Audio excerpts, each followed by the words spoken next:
Madame, Monsieur, bonsoir. Conjoncture et endettement de l'État au menu de questions d'actu ce soir. D'abord, cette bonne nouvelle de l'agence de notation Standard & Poor's. La note accordée à l'économie du Maroc est maintenue inchangée. Elle est assortie d'une perspective stable. En effet, dans son rapport pour l'année en cours, donc 2022, l'agence de notation américaine prévoit une croissance de 1,4% cette année, meilleur que le maigre taux de 0,8% dévoilé il y a tout juste une semaine par Banque Al-Maghrib. Autre point de divergence entre les deux institutions et où Standard & Poor's se montre encore une fois optimiste. C'est sur les niveaux d'inflation pour l'année en cours, l'agence table sur une inflation qui ne dépasse pas les 6%, mais soit. Cela jouera-t-il en faveur des prochaines sorties du Maroc sur le marché international de la dette ? Et là encore, tout optimisme à part, le taux d'endettement du Royaume pourrait-il résister à une croissance aussi timide ? Le niveau d'endettement public qui dépasse les 83% inquiète nombre d'observateurs. Faut-il pour autant revoir la politique budgétaire de l'État ou aller dans le sens d'une économie mondiale sous perfusion pour éponger les séquelles de la Covid, de la guerre en Ukraine et d'un désordre mondial qui peine même les économies les plus solides, pour ne citer que l'exemple de l'Allemagne qui s'apprête à vivre sa première récession depuis la Deuxième Guerre mondiale. Quels sont les scénarios les plus plausibles pour que le projet de loi de finances, qu'on attend dans les semaines à venir, équilibre endettement et croissance ? Quels sont enfin, ou quels seraient les signes que le gouvernement Arnouch renvoie pour apaiser la frilosité des opérateurs économiques marocains ? Pour répondre à ces questions et à bien d'autres d'actualité, j'ai le plaisir d'accueillir sur le plateau de Questions d'actu, professeur Abdelatif Komad, doyen de la faculté des sciences juridiques, économiques et sociales de Casablanca. Bonsoir, professeur Komad. Bonsoir et merci pour l'invitation. Merci à vous de vous joindre à nous sur ce plateau. J'ai également le plaisir renouvelé d'accueillir sur ce plateau le président du Centre indépendant d'analyse stratégique, Driss Fina. Bonsoir. Bonsoir. Bienvenue. Merci pour l'invitation. Marhaba. Et avec nous aussi, à distance cette fois, Hicham Ben Saïd Alaoui, CEO de la branche marocaine du leader mondial d'assurance crédit Allianz Trade. Hicham Ben Saïd Alaoui, bonsoir. Bonsoir Khadija, bonsoir à toutes, à tous et bonsoir à mes honorables panélistes. Et je réitère mes excuses pour n'avoir pas pu être présent avec vous. Ce sera que partie remise, Hicham Ben Saïd Alaoui. Alors messieurs, une question, vous avez dû lire bien sûr ce rapport, en tout cas la synthèse de ce rapport de Standard & Poor's qui nous donne, une semaine après les prévisions de Banque Al-Maghrib, il nous donne une idée sur comment cette année devrait se conclure. Alors, est-ce qu'on peut parler d'un excès d'optimisme ? Est-ce que c'est le rôle finalement des agences de notation d'être plus optimistes que la banque centrale d'un pays ? Hicham Ben Saïd Alaoui, vous êtes spécialiste d'assurance crédit et vous suivez de près ce genre de publication.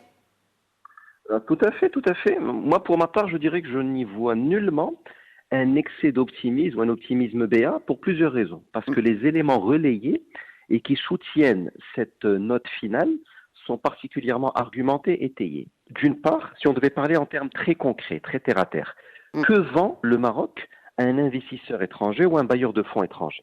Il vend un certain nombre de choses, vendre avec guillemets bien entendu. Il vend une stabilité, un régime, plus de 12 siècles de monarchie, qui a une grande stabilité, et Dieu sait que les investisseurs et les bailleurs de fonds privilégient très largement la stabilité. Deuxième élément, le Maroc vend une diversification, certes forcée de son économie, parce que nous n'avons pas de gaz, nous n'avons pas de pétrole, nous n'avons pas de manne de cette nature, mais nous vendons un certain nombre de choses très équilibrées, en rappelant que lorsqu'il y a des perturbations comme celles qu'on a vécues en 2020, nous pouvons toujours nous reposer sur un socle éprouvé qui pesait quelque chose comme 6 milliards d'euros de transfert, à savoir les Marocains du monde, en 2019, avant Covid, qui pèse aujourd'hui près de 10 milliards d'euros. Et c'est bien la preuve que, indépendamment du temps qui passe et des générations... Mais indépendamment du temps qui passe, j'ai envie de vous dire, et de vous peut-être rattraper sur cela, Hicham Ben Saïd Alaoui, indépendamment du temps qu'il fait, parce qu'on reste très dépendant de l'agriculture et de la pluie, que ce soit sur les points de croissance ou même dans la culture du chef d'entreprise. Donc, vous parlez de diversification de l'économie, soit, mais on n'en voit pas les fruits s'il ne pleut pas. Je dirais oui et non. Parce que, encore une fois, je me positionne du point de vue d'un investisseur. Parce que ce type de rapports sont à destination d'un investisseur ou d'un bailleur de fonds. L'économie marocaine, avec si j'arrondis un peu, ses 120 milliards de dollars de PIB, ne sera jamais la France, ne sera jamais l'Allemagne, ne sera jamais le Japon, ne sera jamais l'Italie. En revanche, en tant qu'investisseur, si on me dit que les années où il pleut bien, vous avez une croissance de l'ordre de 3,5, 4%, 2,5, 3. Les années où il pleut moins bien, vous aurez peu ou prou la moitié de ce taux de croissance, pas beaucoup de perturbations, un endettement plutôt sous contrôle. Moi, je ne vais pas comparer l'incomparable, mais le Japon a un taux d'endettement qui frise les 250%. L'Italie, l'Espagne, la France sont des pays autrement plus endettés que nous. Donc on se dit, il y a de la marge. Ce n'est pas forcément une économie qui croît à 2 chiffres, c'est une économie stable, prévisible, lisible quelque part, qui a les qualités de ses défauts, les défauts de ses qualités. Et donc, pour revenir à la première question, en tant qu'investisseur externe ou bailleur de fonds externe, c'est typiquement le genre de pays que n'importe quel investisseur privilégierait, sans aller au-delà des ressources intrinsèques que peut supporter ce pays, mais en disant que c'est typiquement là où je peux miser des billes, pour parler très trivialement, avec un risque bien modéré, surtout au regard de la région, au regard de l'environnement, de ne pas récupérer ma mise, avec beaucoup de guillemets là encore, pour tous les arguments que j'ai listés, qui sont structurels, qui sont conjoncturels, et qui font aussi le charme de ce pays. Peut-être que si l'économie se développait différemment plus vite, on y gagnerait tous, mais toujours est-il que, pour ne pas être autrement plus sévère avec nous, ou autrement sévère outre mesure, je pense que pour un investisseur externe, le Maroc tire quand même un peu son épingle du jeu par rapport à la conjoncture internationale. On va quand même rappeler que la même agence de notation, messieurs, avait abaissé 2 fois, donc 2 dégradations qui ont coûté au Maroc son investment grade. C'était l'année dernière, mais bon, ce sont un peu les séquelles de la Covid-19. Professeur Fina, est-ce que vous partagez l'avis de Hicham Ben Saïd Alaoui sur cette notation de Standard & Poor's, le contexte dans lequel elle intervient et surtout par rapport à l'état de l'économie et au ressenti de cette économie marocaine aujourd'hui? Oui, je partage parfaitement son point de vue. Vous savez très bien que ces agences ne donnent pas de cadeaux à aucun pays. Donc, c'est des analyses qui sont basées sur les derniers chiffres, sur les chiffres stratégiques de chaque pays. On a vu, je pense, il y a 3 ou 4 jours, ils ont dégradé la notation de Grande-Bretagne. Cela veut dire qu'ils ne donnent pas de cadeaux à aucun pays. Donc, le Maroc, s'il est aujourd'hui dans cette perspective de maintien de sa notation, cela veut dire que les chiffres, les fondamentaux économiques sont là, sont stables, malgré cette crise économique au niveau international. Donc, tout cela revient effectivement à la nature de l'économie nationale. C'est une économie diversifiée. Donc, il n'est pas basé sur la rente pétrolière ni gazière. Et il est basé sur un certain nombre de secteurs productifs, notamment tout ce qui est phosphate et ses dérivés, la fabrication de voitures, tout ce qui est produits agricoles, c'est 56 milliards d'exportations pour les 8 premiers mois. Donc tout ça fait que lorsqu'on voit les importations, les exportations, il y a une légère dégradation de la balance commerciale au cours il y a 4 points. On a perdu en matière de couverture des exportations par les importations. Et lorsqu'on voit la valeur et les quantités en termes d'inflation importée, donc on a bénéficié des hausses de prix à l'international. On a été aussi victime, ce qui fait globalement. Et ça s'est traduit au niveau de la réserve en devises, c'est 31 milliards de dollars, c'est plus de 6 mois d'importation, ce qui fait, tout ça montre que la situation n'est pas, aujourd'hui, je peux être qu'on doit rester optimiste pour que les opérateurs continuent de croire en économie nationale. Oui. Donc, lorsqu'on voit aussi les investissements directs étrangers, il y a une hausse très significative, c'est pour la première fois qu'on dépasse un seuil très important. Et je pense qu'à la fin de l'année, nous serons dans les 4 milliards de dollars, ce qui est exceptionnel par rapport aux années précédentes. Donc tout ça fait qu'on peut croire à ce taux de croissance qui a été donné par cette agence à l'économie nationale de 1,4, je pense que c'est faisable, et même plus. Il y a certains secteurs qui ont été pénalisés, qui sont des secteurs internes, comme celui de BTP. Je ne vois pas pourquoi il continue de s'offrir, sachant que c'est un secteur qu'on peut l'inciter pour qu'il puisse générer de l'investissement, de l'emploi. Peut-être qu'il faut inciter, mais aussi adapter ces incitations-là aux réalités du marché, surtout à la demande. Effectivement, tous les pays, j'ai vu dernièrement l'Angleterre et d'autres pays qui jouent sur ce secteur interne pour qu'ils puissent booster l'économie et même donc drainer plus d'investissements directs étrangers. Donc on peut revenir aux dernières mesures prises au niveau de la Grande-Bretagne pour s'inspirer. Et d'ailleurs, ces choses-là, on les a fait avant, mais malheureusement, on les a abandonnées.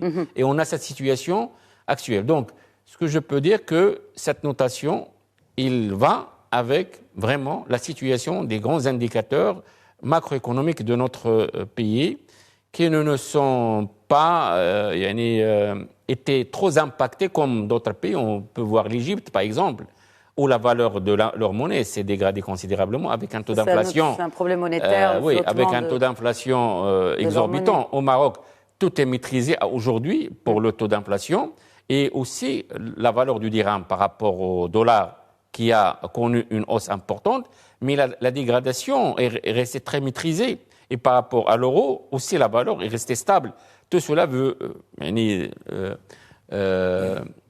être résumé par dire que la situation est encore favorable pour une croissance encore plus avancée. Il suffit de faire quelques incitations, davantage d'incitations pour avoir même un taux, moi je crois, un taux plus élevé. Donc ça, c'est le rôle de l'État, mais on verra de plus près ces incitations que vous évoquez. Il y a la charte d'investissement, effectivement, qui arrive. Nous y viendrons. Qui va certainement mais booster. Bon, le temps que les décrets sortent et que tout le processus législatif et juridique s'en suive, on ne peut pas vraiment sentir les effets tout de suite. Puisqu'on parle d'effets, si vous n'avez rien à ajouter par rapport à cette dernière publication, de ce dernier rapport de l'agence de notation Standard & Poor's sur l'économie marocaine, professeur Komat, quel impact? Alors on entend ça. Moi, je suis un opérateur, je lis dans la presse et partout, Standard & Poor's maintient une note positive pour le Maroc, c'est une bonne chose. Mais moi, ça m'apporte quoi, concrètement, en tant qu'opérateur économique? Et aussi, qu'est-ce que ça apporterait à l'État lors des prochaines sorties à l'international pour lever des fonds, justement? En fait, il s'agit d'un intérêt plutôt plus national que, je dirais, individuel. Aujourd'hui, c'est très important d'avoir une bonne image, notamment on fait de la part de ces institutions d'appréciation et d'évaluation financière et économique. Je dirais, avant de répondre à cette question, en termes peut-être de complément, c'est que finalement la différence n'est pas aussi grande que peut-être on voudrait le présenter.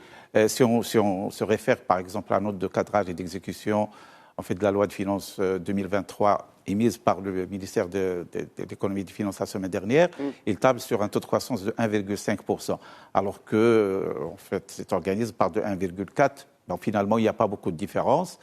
Et puis, moi, je dirais que ça, c'est le salut du Maroc, c'est la maîtrise des indicateurs macroéconomiques.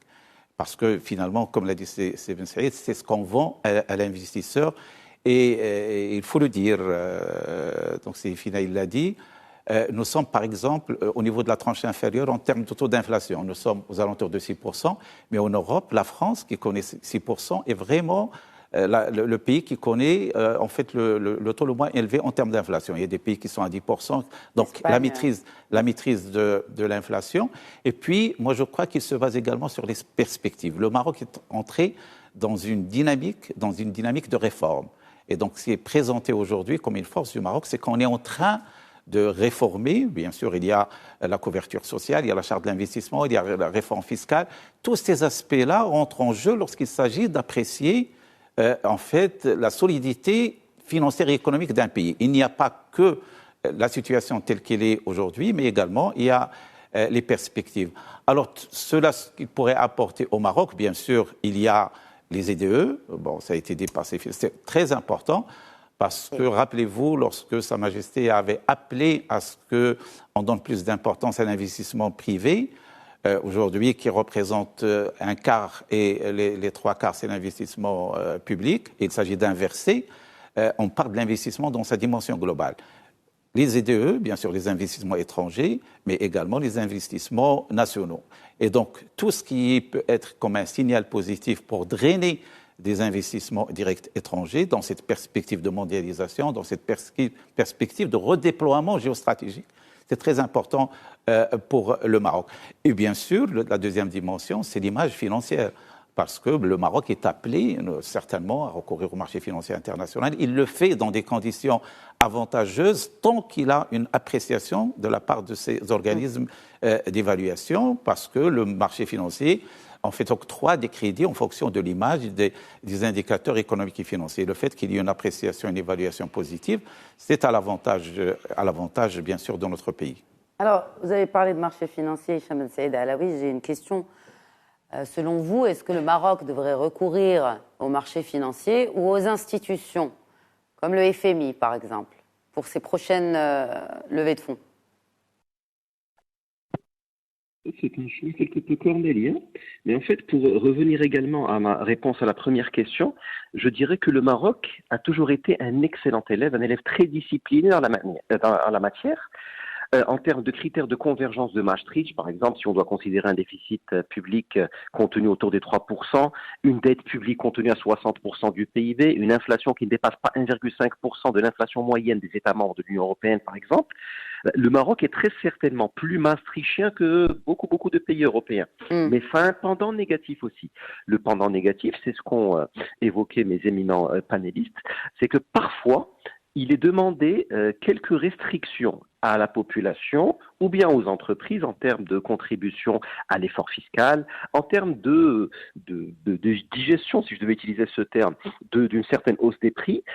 Tout ceci, si on devait privilégier une certaine belle copie d'un point de vue d'orthodoxie macroéconomique à une copie un petit peu plus inclusive. Et ça, c'est peut-être le reproche qu'on peut faire à la stratégie dans sa globalité. Mais pour répondre à la question, à partir du moment où Standard & Poor's et d'autres nous classifient dans un classement qui est dans la tranche très supérieure, si on devait nous comparer à des pays de la région méditerranéenne, à économie plutôt comparable, ou des pays de la zone MENA, nous avons l'embarras du choix. Nous pouvons recourir à quelques institutions que nous choisissons, pour lesquelles nous choisissons d'opter, tout simplement parce que les critères nous permettent d'avoir un certain pouvoir de négociation en termes de stabilité et autres. La question subsidiaire qui me vient à l'esprit, c'est jusqu'à quel degré, peut-être d'effort qu'on demandera aux entreprises et aux individus, cette équation est-elle viable? Doit-on quand vous dites ça, Hicham Ben Saïd Alaoui, vous parlez que de fiscalité, c'est-à-dire le fait d'annoncer peut-être beaucoup plus d'impôts sur les grandes entreprises qui, rappelons-le, fournissent l'essentiel des recettes fiscales.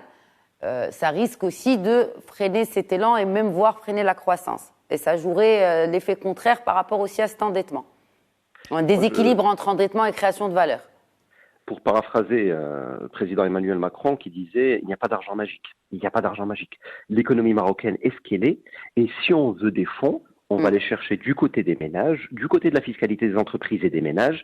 On va les chercher du côté des IDE. Et si on devait faire un mix, par exemple, entre poids de la fiscalité par rapport à l'économie, constituerait autour des 25%, et poids des IDE, le chiffre qui a été avancé, 4 milliards, c'est beaucoup d'argent en valeur absolue, mais c'est 3% du PIB. Si on devait juste mettre en exergue ces deux chiffres, peut-être qu'avec une meilleure attractivité, et pour ce faire, on devrait peut-être faire des efforts beaucoup plus conséquents sur des secteurs stratégiques, structurels, tels que l'enseignement, tels que la santé, pour être davantage attractifs, résolution des litiges, facilitation des relations, protection des intérêts minoritaires, tous les critères majeurs du défunt classement de la Banque mondiale de Doing Business. Peut-être qu'on aurait un petit peu plus d'IDE, même si la tendance est excellente, mais on a vocation en tant que pays, avec tout ce qu'il a à offrir, à attirer certainement plus d'IDE, et donc à alléger quelque peu la facture fiscale, pour ne citer que cette dimension. Et le point global, c'est que pour aboutir à une aussi belle copie que celle que présente le Maroc, parce qu'il faut le dire avec toute l'objectivité du monde, d'un point de vue macroéconomique, la copie marocaine est excellente. Après, il faut se poser la question sur les composants de la copie. Quelles sont les parties qui font plus de sacrifices que d'autres? Jusqu'à quel point c'est viable sans qu'on ait parfois des risques de grève dans certains secteurs ou une certaine grogne ou une certaine baisse des ménages? C'est tout l'équilibre politique très délicat que nos décideurs devront trouver. Je suis sûr qu'ils s'y attellent au quotidien. Oui, on reviendra aussi à la politique du gouvernement par rapport à cela. Vous avez évoqué un point très important, Hicham Ben Saïd Alaoui, et je vais vous poser la question avec vous, à vous, messieurs, avec moi sur le plateau, c'est cette croissance. Est-ce qu'on crée assez de croissance pour s'endetter davantage? Je parle de dette publique, professeur Fina. Déjà, en juillet, on parlait de niveau inquiétant. On est autour de un peu plus de 83%, 83,3% pour 2022. Est-ce que c'est inquiétant? Est-ce qu'on devrait se comparer à d'autres économies qui, certainement pas le Japon, comme le citait tout à l'heure Hicham Saïd Alaoui, qui sont à 250%, mais au moins à se comparer à des économies semblables où 83%, compte tenu de la conjoncture mondiale, c'est normal? Non, ce n'est pas un taux inquiétant. Le taux d'endettement au Maroc, il y a encore des marges très importantes pour aller se financer sur le marché international. Maintenant, ce qui est important dans tout ça, c'est d'avoir des projets viables d'investissement qui vont avoir des impacts sur la croissance sur le long terme, des autoroutes, le TGV, le grand TGV qui va être réalisé entre Marrakech et Agadir. Donc, il faut que ces investissements aillent vers des projets à impact durable sur la croissance sur le long terme. La question de taux qui nous inquiète à chaque fois qu'on le fait sortir n'est pas, pour moi en tant qu'économiste, n'est pas très important. Il ne faut pas donner importance à ce taux-là parce Mais par exemple, il y a un autre taux auquel on devrait peut-être prêter plus d'importance, c'est la capacité d'absorption de l'investissement public qui est depuis des années entre 70 et 80%. Effectivement, là, ça, c'est une affaire de gestion de l'administration et qu'il faut réviser très rapidement. Ça, c'est l'administration et sa programmation d'une année à l'autre, comment il programme la commande publique, comment on lance les marchés, la procédure et les lentes. Ça, je pense, c'est un chantier auquel le gouvernement actuel doit prêter attention pour que nous puissions travailler dans les règles de l'art en matière d'investissement public, pour que nous puissions chaque année, ce qu'on a programmé, on le consomme. Parfois, des marchés, ils traînent un peu. 6 mois pour lancer un marché, pour moi, c'est très long. Et 7 ans à 8 ans pour l'exécuter, tout ça c'est très long. Mais je pense, au cours des 20 dernières années, on a fait des études à ce niveau-là. La durée des chantiers commence à se réduire considérablement et même cette question des procédures administratives s'est réduite considérablement. Mais il y a un effort à faire en matière, et ça rentre dans l'amélioration du climat des affaires au Maroc. Donc, ce que je peux dire, c'est qu'il y a tout d'abord un potentiel de croissance extraordinaire que nous avons au Maroc, qu'on n'a pas encore totalement exploré. Comme il a été dit par la dernière intervention, le Maroc n'a pas, ce qui lui manque, c'est les moyens financiers. Et la question des IDE reste la source stratégique pour le Maroc.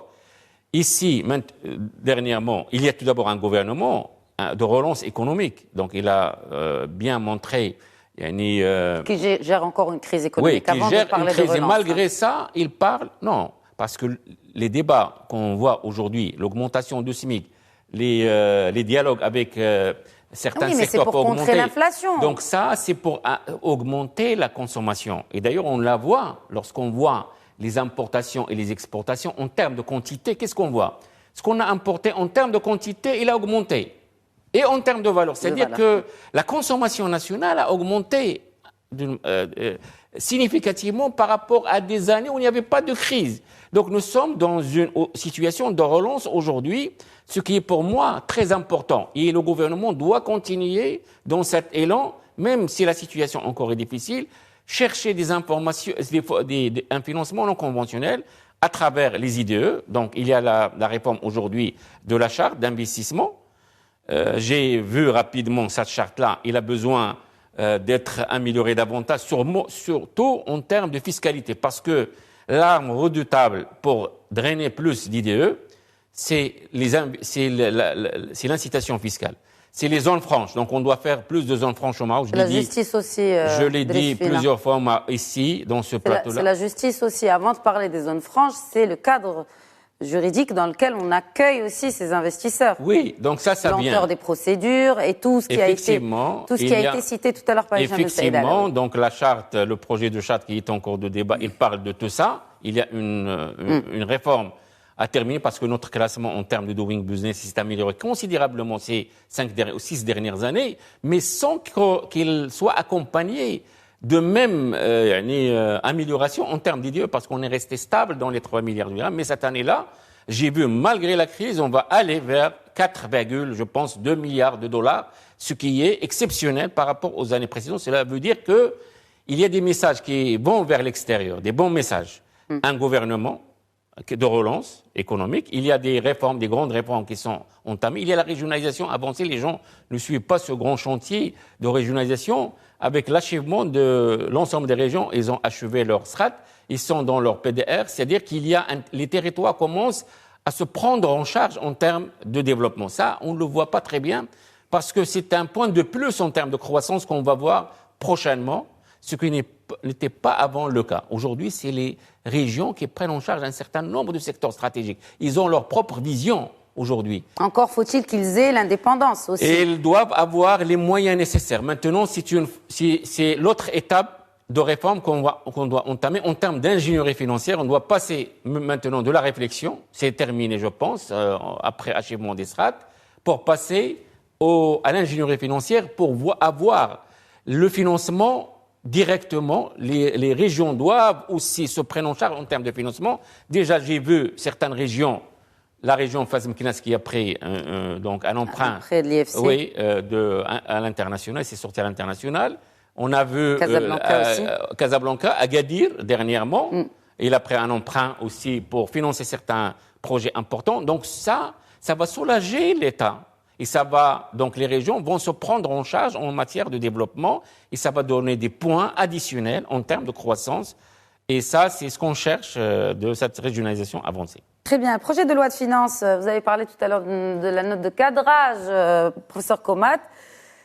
Bon, qu'est-ce qu'on peut attendre de ce projet de loi de finances et surtout pour créer de la richesse, comment il se présente selon vous ce budget 2023 avec cette inflation qui n'est pas prête de ralentir son rythme, avec ce contexte international flou. Donc, est-ce qu'on peut déjà avoir une idée? Oui. Il doit être présenté, rappelons-le. Donc la date butoir est celle du 20 octobre prochain, Inch'Allah, dans 2 semaines. Alors c'est un projet de loi de finances qui se veut un démarrage d'une stratégie à moyen et long terme. C'est-à-dire, autrement dit, malgré les difficultés, en fait, le gouvernement est entré sur la base, d'une part, d'un programme gouvernemental sur 5 ans, mais également dans le cadre du nouveau modèle de développement qui est à l'horizon 2035. Et je dirais que le démarrage de ces méga-projets, c'est cette année. Et ce qui fait que malgré les difficultés conjoncturelles, en fait, le projet de loi de finances voudrait être d'une part en fait, un projet de relance, mais également un projet pour la mise en place des jalons d'un développement sur le plan moyen et long terme, notamment sur le plan social. Et je dirais que d'ailleurs, ce qui est précisé en termes de priorité, ils sont au nombre de 4. En premier lieu, l'État social.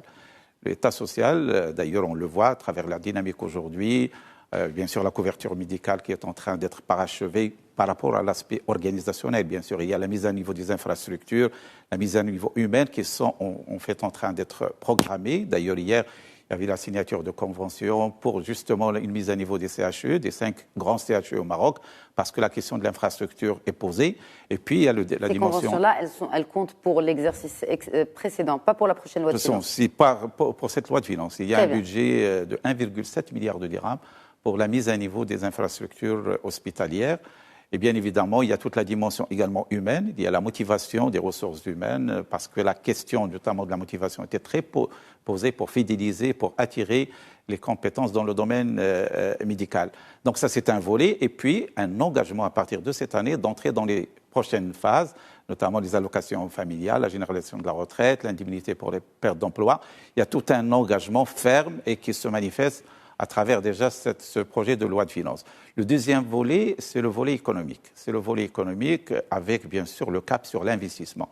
L'investissement, bien sûr, il y a la charte de l'investissement il a été, je crois, finalisé au niveau de la commission des finances au niveau du Parlement. Il prend la route aujourd'hui vers une adoption au niveau législatif et il devrait être opérationnel les prochaines semaines parce qu'on compte beaucoup.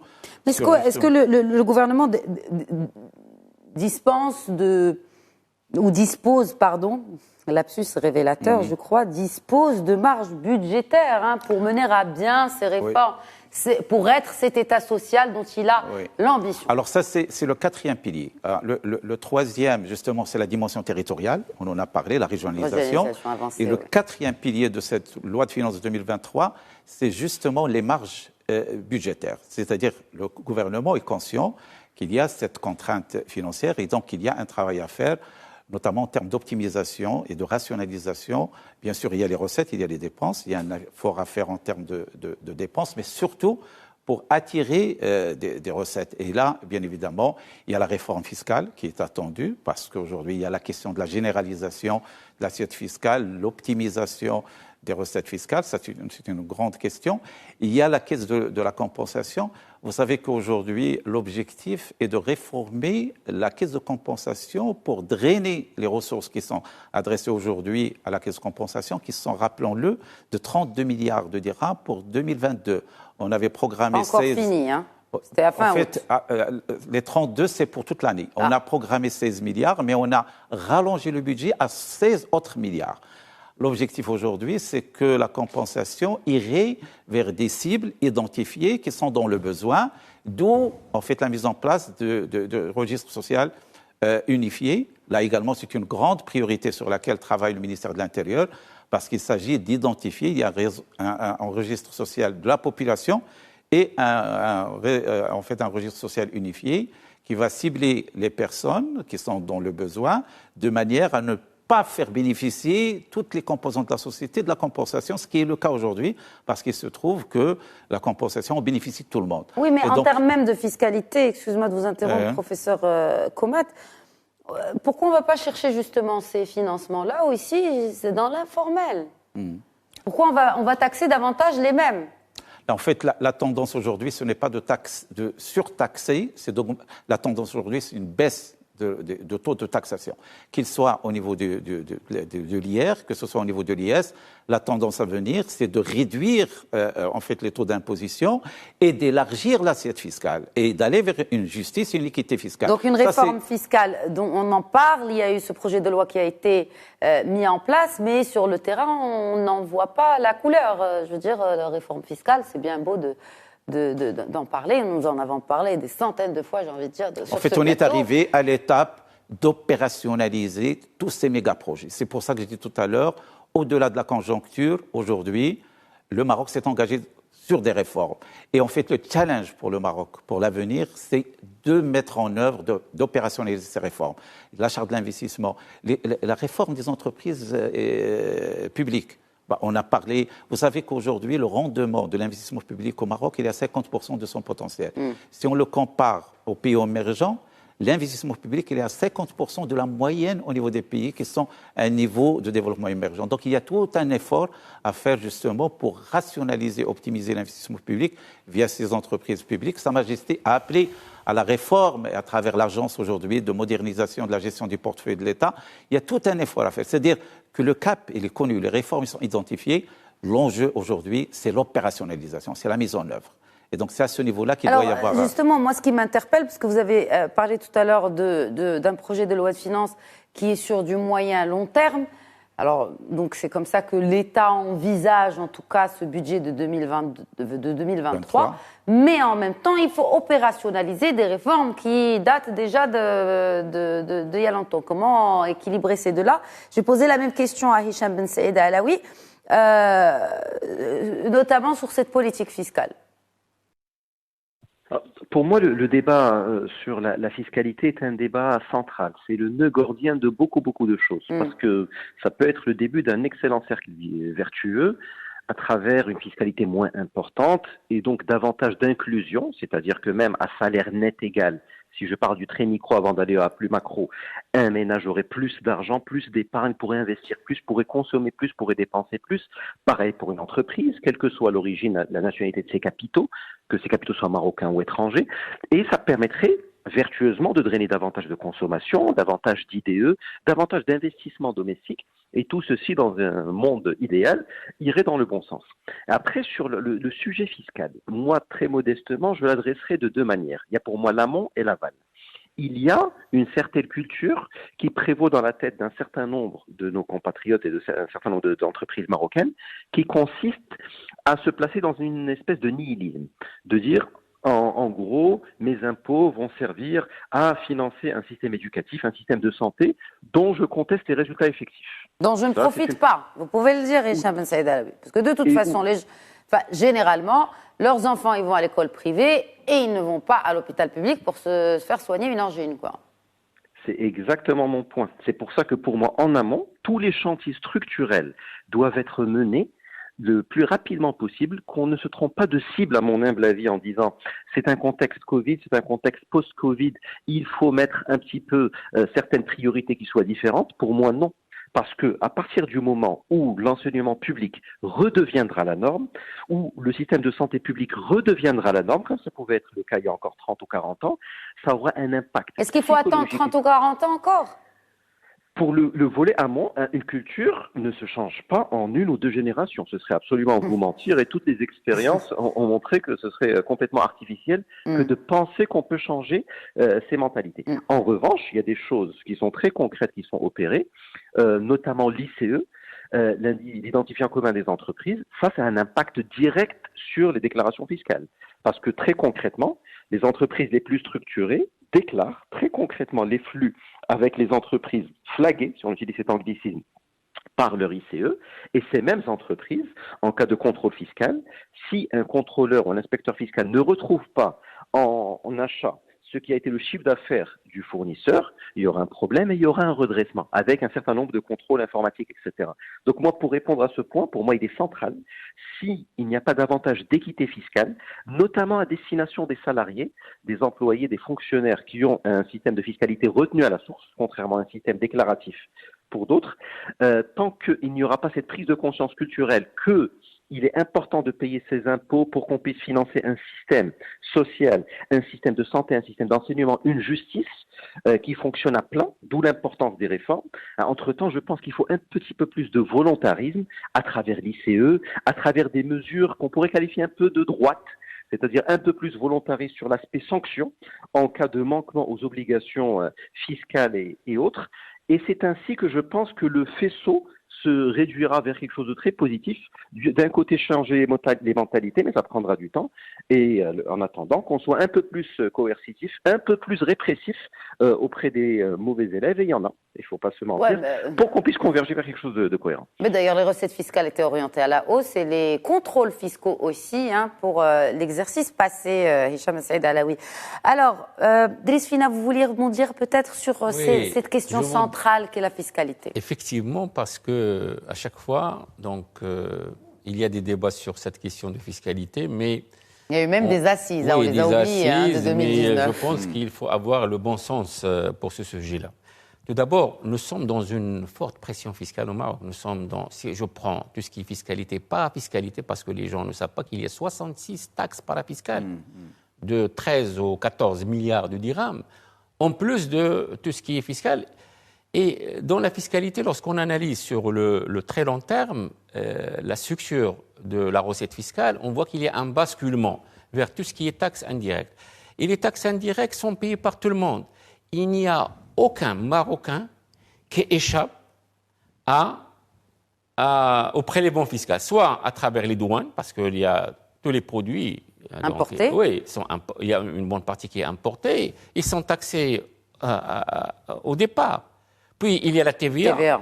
Il n'y a pas, je pense, de personnes qui échappent à la TVA, surtout lorsqu'elle est appliquée par des secteurs formels, comme les banques, par exemple. Donc, tout cela fait que tout le monde participe à la manne fiscale que nous avons aujourd'hui, qui a augmenté, et je dis ça ici au plateau, de 21% cette année-là en situation difficile. Aucun pays dans le monde, aujourd'hui, on a fait le benchmark, n'a enregistré une augmentation de sa recette fiscale de 21% en cette situation de l'après-Covid. C'est-à-dire que nous sommes devant les résultats que le fisc a commencé à collecter des différentes réformes des années précédentes. Donc il y a eu des réformes très importantes qui, aujourd'hui, ont commencé à donner leurs fruits. Donc le Maroc, il compte beaucoup, il faut le savoir, sur la recette fiscale pour financer l'investissement public qui reste dominant. Parce que l'équation sur le long terme qu'on doit poser, est-ce que l'État doit continuer à faire l'effort fiscal donc à la place de privé? Donc on doit faire le basculement sur le long terme, comme la Corée du Sud. Parce que en Corée du Sud, l'État n'intervient qu'à hauteur de 20%. Nous, on va maintenant vers 56-60%, ce qui est dangereux. Et lorsqu'on demande à l'État de faire beaucoup de choses, qu'est-ce qu'il va faire? Il va augmenter la pression fiscale et on va ralentir sur le long terme notre économie, on va la rendre moins performante, moins compétitive. On ne va pas arriver à exporter davantage parce que nos entreprises seront vraiment totalement épuisées. Mais il faut avoir cette idée aussi dans l'exécutif que nous sommes un pays qui est plus destiné à l'export qu'à l'import. Oui, justement, le Maroc, en principe, doit compter sur l'export parce qu'on n'a pas d'autre issue que ça, que d'exporter davantage. On doit... Et si les idées arrivent au Maroc, ils doivent être compétitifs sur notre territoire. Ils doivent exporter et être compétitifs sur notre territoire. Et si on augmente la charge fiscale, c'est l'inverse qu'on va avoir. C'est l'inverse qu'on doit. Sachant qu'ils sont une bonne partie. On doit cibler, on doit orienter les incitations vers ces secteurs-là, donc créateurs de richesse, de plus d'exportation, ou vers des secteurs qui ne créent pas cette richesse. Qui sont les BTP, l'immobilier, vous en avez parlé tout à l'heure. C'est pour ça que je vous pose la question, Andrés Spina. Il faut compter sur l'ensemble des leviers de croissance, notamment le BTP. Le BTP reste un secteur important parce qu'il ne faut pas seulement voir le BTP en tant que secteur interne, mais c'est un secteur dans lequel on fait intervenir l'ensemble des secteurs, même industriels. Une bonne partie du secteur industriel travaille avec le BTP. Je prends le cas, le ciment, le rond à béton et d'autres secteurs qui travaillent avec le secteur de BTP. Lorsqu'il est relancé, toute l'économie est relancée, on a beaucoup d'emplois et même le secteur informel. C'est des emplois qui ne sont pas durables. Les gens, non. C'est pas comme une usine qui fabrique des pièces. Pardon, c'est une fausse analyse. Corrigez-moi si je me trompe. Non, c'est pas. Il y a de l'informel, mais aujourd'hui, parce que le Maroc, il a travaillé 20 ans pour structurer ce secteur-là. Aujourd'hui, nous avons des entreprises performantes dans le secteur de BTP et c'est le formel qui bénéficie plus que l'informel. L'informel n'est pas prépondérant dans ce secteur-là. Ça, c'est un constat d'il y a 20 ans. Je peux dire que, effectivement, il y avait beaucoup d'informels. Aujourd'hui, tout est dans le formel et le BTP, c'est un secteur... Presque tout. Oui. Non, c'est pas presque tout, mais la majorité des gens qui opèrent et des intervenants dans ce secteur-là sont dans le formel.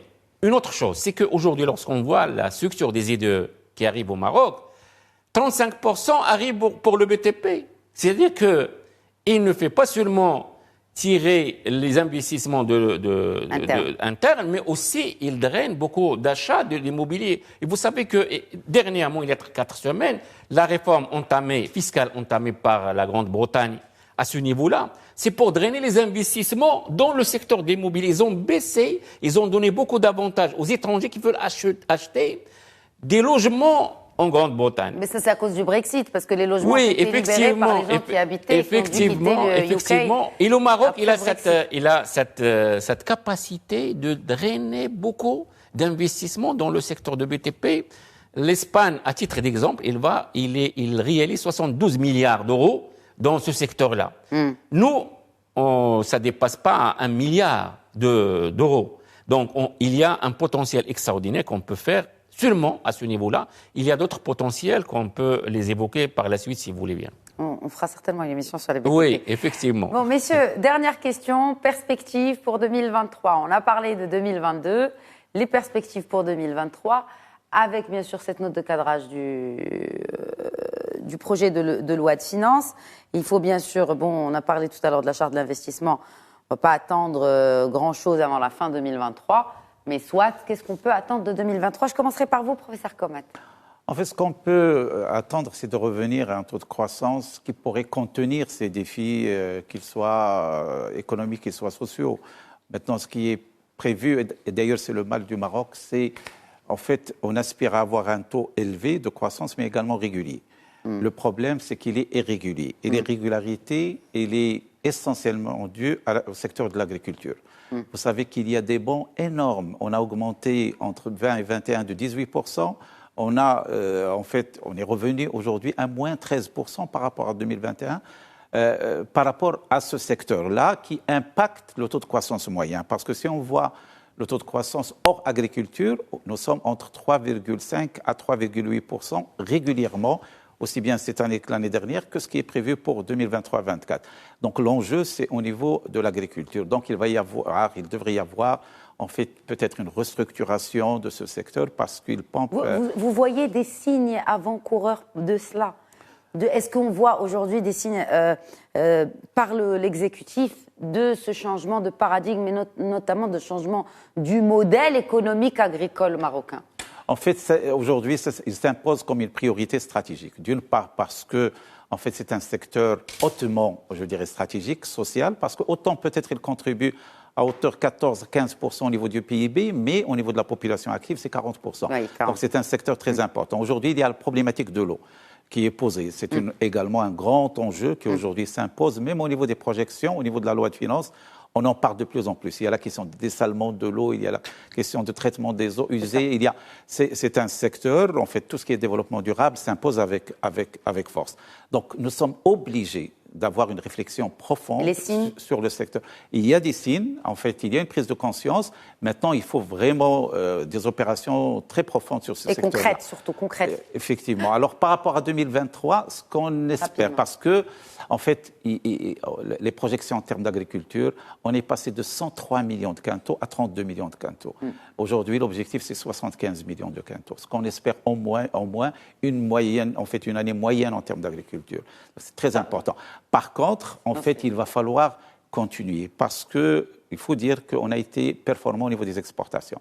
Il faut continuer cette dynamique. Vous connaissez un certain nombre de secteurs qui permettent au Maroc de s'intégrer très bien au niveau des chaînes de valeur mondiale. Il y a l'aéronautique, il y a l'automobile, il y a les industries électriques. Même un secteur comme le textile, où à un certain moment on se donnait comme mort, aujourd'hui il est en train de renaître avec force. Et donc il va falloir, en fait, et bien sûr il y a toute la dynamique, promouvoir le produit Made in Morocco, c'est très, très important. Et puis, bien sûr, il faut activer cette charte de l'investissement pour stimuler l'investissement parce que c'est le moteur de la croissance. Bien sûr, mais bon, on attendra les décrets d'application et autres cadres juridiques. Hicham Ben Saïd Alaoui, un dernier mot sur les perspectives. Je pense tout simplement qu'il ne faut pas attendre de miracle. Nous sortons de 3 années extrêmement compliquées.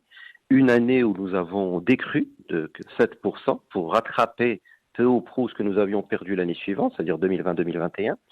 2022, lorsqu'on nous parle de 1%, il faut bien garder en tête que c'est doublement catastrophique, pour utiliser des mots concrets et clairs.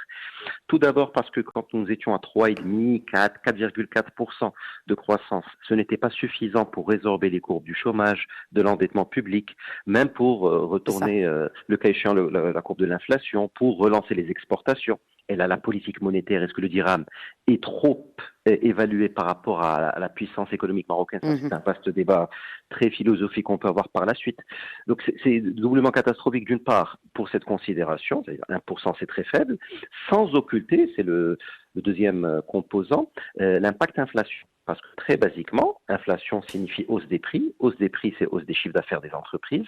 Le PIB, c'est la somme des valeurs ajoutées. Certes, ce n'est pas la hausse du chiffre d'affaires, mais si on devait retraiter le PIB de l'effet d'inflation, techniquement, tous les économistes, à quelques exceptions près, vous diront que nous avons été en décroissance cette année. Donc la situation n'est pas simple du tout. Je pense que plus que jamais, peut-être plus qu'au cours des 30 dernières années, une gestion très politique de la chose, beaucoup plus qu'économique, parce que le fait économique est là. Bien entendu, tout ce qu'ont dit mes éminents alors, est-ce qu'il y a des signes de gestion politique? Alors, ça, c'est un débat beaucoup plus vaste. À ce stade, il y a des mesures qui sont des signaux qui sont renvoyés. On a vu par exemple le subventionnement du blé, par exemple, sur des choses concrètes, des aides ciblées pour les transporteurs routiers. Si vous me posiez la question à moi nommément, est-ce que je pense que c'est suffisant? Là, le débat est lancé. Je pense que le citoyen marocain, les entreprises attendent un peu plus. Ça peut devenir extrêmement important parce qu'on rentre dans un cycle où le psychologique, où le moral peut influencer sur certaines décisions parce que macroéconomiquement, objectivement, les comptes sont bons. Du pays. Par rapport à toutes nos contraintes, les comptes sont bons. Il faut savoir peut-être communiquer de cette manière et de manière très objective un certain nombre d'intervenants marocains. Et vraiment, la gestion politique est extrêmement importante parce que ce qui vient ne va pas dans le sens d'une reprise économique à 2 chiffres, loin s'en faut. C'est là que la puissance politique à plein, la politique avec tout son sens noble et son sens de communication, de didactique et de pédagogie, prennent tout leur sens. C'est extrêmement important pour les années à venir, parce que les performances économiques, de toute manière, ne seront pas exceptionnelles. Merci beaucoup, Hicham Ben Saïd Alaoui. Vraiment, en quelques mots, le temps de l'émission est écoulé, mais je vais quand même vous donner la parole, Driss Fina, en quelques mots, perspective pour 2023. Je pense qu'il faut rester optimiste, travailler sur le climat des affaires, sur les réformes institutionnelles et réglementaires pour qu'on puisse drainer plus d'investissements directs étrangers. Vous avez parlé de changement de modèle agricole. Il est en train d'être opéré, mais doucement. On est en train aujourd'hui de développer des zones irriguées dans les provinces du Sud, avec des eaux non conventionnées, c'est-à-dire avec le dessalement, ce qui est très important. Et les sous-massins, aujourd'hui, c'est le privé qui se prend en charge pour les petites stations de dessalement. Et ça, c'est la grande transformation, je pense, qui se perd dans notre modèle agricole. Merci beaucoup, Driss Fina, président du Centre indépendant d'analyse stratégique. Merci d'avoir enrichi ce débat ce soir. Mes remerciements vont également à mon très cher Abdelatif Komat, doyen de la faculté des sciences juridiques, économiques et sociales de Casablanca. Et bien sûr, Hicham Ben Saïd Alaoui, CEO d'Alliance Trade au Maroc, parolière Hermès Akmar. Merci beaucoup, Hicham. Merci à vous, merci. Très intéressant. Merci beaucoup. Merci à vous également, professeur Komat. Merci à nos chers téléspectateurs pour leur fidélité à notre émission, à notre chaîne Média TV. Très bonne soirée.